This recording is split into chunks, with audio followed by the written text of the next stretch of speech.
It's a new day on DS9, and we're in Quark's bar for a bit of preamble before the main plot arrives. This one is in the form of magic tricks from Dax, skills learned by a previous host, and it's interrupted by a call from Sisko. There's a Trill science team on the way, something to do with making wormholes apparently, and he wanted to let her know. Not for professional interest, but rather because the team is led by somebody she apparently knows called Linara Khan. Or perhaps that should be new, as she says it's a past life thing, so connected to a former host. That would appear to be an understatement. She's in the formal greeting party and spends rather longer greeting Linara than anybody else. I suppose that's to be expected when Linara used to be her wife. Except not really, as we establish in Quarks. Linara used to be his wife, the him in question being Tarius from 3 hosts back. And Linara wasn't technically his wife either, as that was the former Khan host Nilani. That makes Linara Dax's wife once removed and Jadzia Khan's husband thrice removed. All of which shouldn't matter because there are rules against continuing those bonds, except not really again, as there aren't any formal rules according to Bashir, picking up old relationships being more of a social taboo that's very frowned upon. Oh, and they exile you so the symbiont will never have another host and die, which feels like a pretty fucking serious consequence for something they refuse to call a rule, but let's ignore that for now. It's serious enough for Sisko to be worried about how she'll react and pay a visit before the formal reception. Her claim that everything's fine might have carried more water if she'd not put her badge on upside down, but we go to the reception anyway. The inevitable conversation between Dax and Linara focuses on the fact that everybody else is watching them, Linara's own brother already being concerned about how she'd react. I'd argue his concern is justified when it involves an informal death sentence. Both Dax and Linara state it'll be fine as they're both rational people who can view things in a detached manner. Then they start making eyes at each other across the room. Doing wormhole science requires a ship, so we're taking the Defiant, it apparently having been downgraded from a secret experimental destroyer to the family car that gets used whenever somebody pops to Tesco. A variety of science bollocks is being done in the engine room and up on the bridge, and everybody else being busy with other things eventually leaves Dax and Linara alone. Talk turns to their lives, more specifically their past lives, even more specifically their past life together. They're struggling to keep things current, feelings from past hosts mingling more than they're both used to, so they try to get back to work. Until Dax invites Linara to dinner anyway. Not just with her, obviously, as that would be weird. No, she'd already arranged something with Bashir, so it'll be completely normal, and Linara agrees. Once back on the station, Dax finds Bashir and tells him that she absolutely needs him to come to dinner tonight because she fucked up and invited Linara. If he'd had visions of 2 women hanging on his every word all night, he's shit out of luck. They've forgotten he's there and been talking about other hosts for a while, so it's a blessed relief when Bashir's called away because some schmuck broke their leg. That leaves the 2 of them to carry on talking alone and enjoying each other's company. They're enjoying it quite a lot, in fact, something that's observed by one of Linara's colleagues. Time to go do more science bollocks. Preparations to rip the space-time continuum a new arsehole aren't stopping Dax and Linara from being very friendly, something noted by the guy who watched them in Quarks to Linara's brother. He doesn't want to hear it, though, and they carry on with the experiment. The Defiant poops out some white and wibbles are wibbled, the result being a triangular orange wormhole. It might not be what we're used to, but then ours wasn't made by possible gods, so it's pretty good considering. Maybe that's why Dax congratulates Linara in a way that even her brother can't deny is a bit on the handsy side. Linara having lunch with her brother later leads him to express some concerns about how close she and Dax are getting, and it's not just him, he explains, as others are paying attention too. That prompts her to leave, and he follows while apologizing. If she says there's nothing going on, then that's good enough for him. Linara goes to tell Dax about the awkward conversation she's just had and how her brother and everybody else is completely wrong, which, naturally, is when they also declare how much they've missed each other and start mashing their faces together. Dax needs advice, so she's gone to see Sisko. I'm not sure he's the best place to be giving relationship pointers after colossally arsing things up in the last episode, but maybe Jake's busy. Sisko thinks she should back off. Curzon always believed that the cost of breaking the unwritten rule was far too high to even consider acting on it. That's not what Dax wants to hear, so he reminds her that she's the one who came for advice, and that means hearing the shit you don't want to hear. Her actions will be a death sentence for the Dax bellyworm, something every host swore they'd give their own lives to prevent. And now that she's heard the bits she was trying to avoid thinking about and understood that her choice has consequences she can't undo, Sisko tells her that he'll support whatever decision she makes. She'll have to make it after we finish the next round of science bollocks. We summon up another triangle wormhole and try to stick a probe in it, with what could be generously described as mixed results. Rather a lot of kabooms happen on the Defiant, which might explain why we can't contact the engine room anymore, so Dax pops down to see what's going on. The short answer is, some real bad shit. Eddington, who we've decided is an engineer this episode, wants to fire the whole room into space. Dax says no though, as Lenara is in there and she might not have been turned into crispy bacon yet. A force field over the green death mist lets Dax reach her.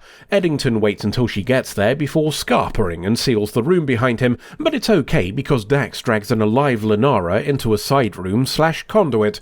There they sit safely while the main engineering room decompresses, and pass the time by telling themselves that they'll absolutely, definitely, 100% never lose each other again.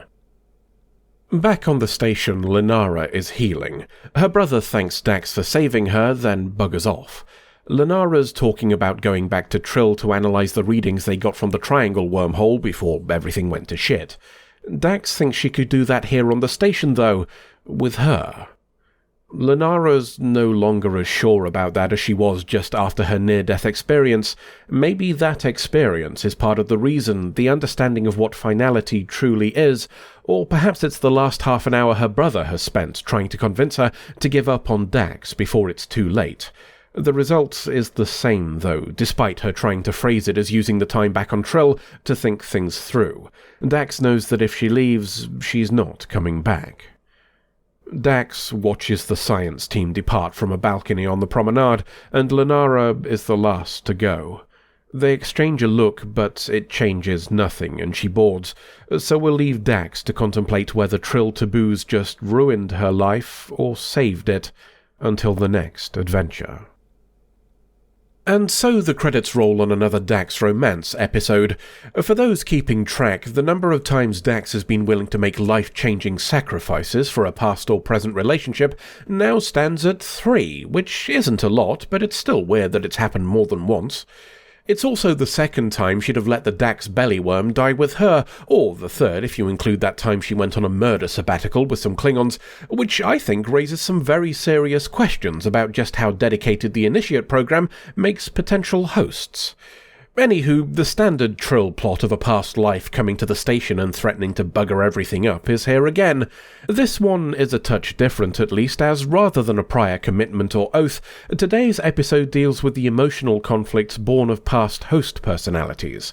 That raises the regular question of just how former hosts are stored in a symbiont, the method ranging from distinct individuals to a library of memories based on what's required by the script on any given week.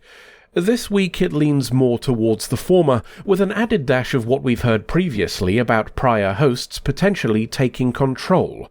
There's arguably strong circumstantial evidence here that Tarius and Alani are exerting more influence than they normally would. All of which makes it a good time to engage in our semi-regular delve into Trill theory. We've had evidence of telepathic shenanigans with the Trill before, usually when engaging with the Guardians who take care of them. Could that ability, whether latent or conscious, explain why bonds between former hosts are so potentially overwhelming, the brain wibblies of the bellyworm acting to enhance the potency of that influence? And does that work towards the other end of the spectrum too? If Dax meets a host that Curzon thought was an utter dick, will they both have an abnormally strong urge to twat each other? While we're in theory mode, there's something else I want to touch on. Lenara Khan and Baisal Otner are brother and sister, which raises some curious questions about the host program. Are there guidelines in place to ensure that symbionts with prior relationships aren't placed in hosts that knew each other before joining? Having bellyworms that used to bang could be very awkward for siblings. And how long could such a system even last if symbionts span multiple lives, survive for long enough, and eventually you're going to have connections with all other hosts?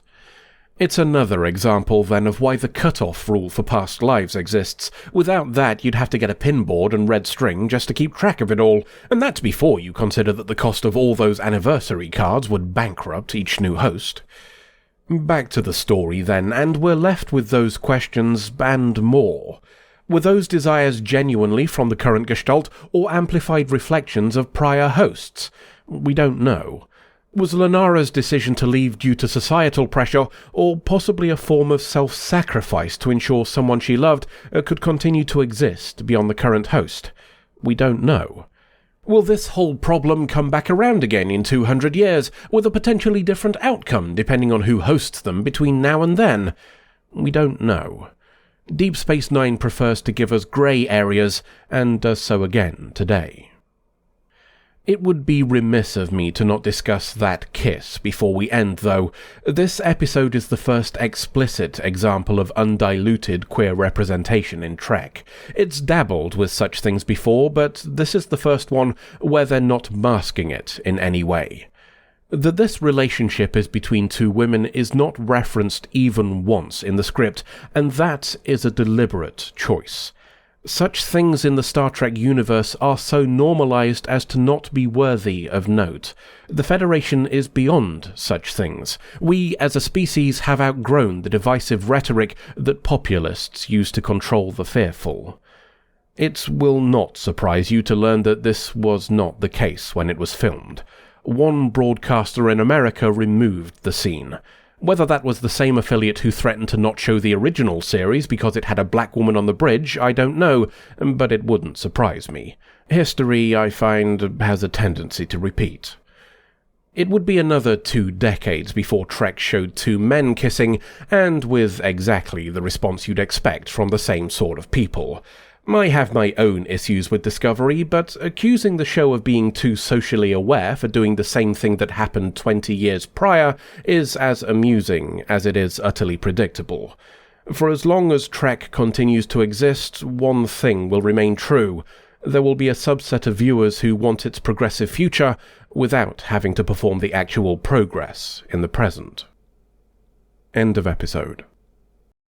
How long have you been listening to us, then? A little while now. The guy who writes these even started animating me a couple of videos ago, but nobody in the comments noticed. Yeah, that sounds about right. Half of them don't even watch these. I can't really blame them based on the production values. You would think that, but it's surprising how much of a pain in the balls it is to put these things on the Space Dog model to make me. Jesus Christ. Your duplicate even does fourth wall stuff too. Not bad that either.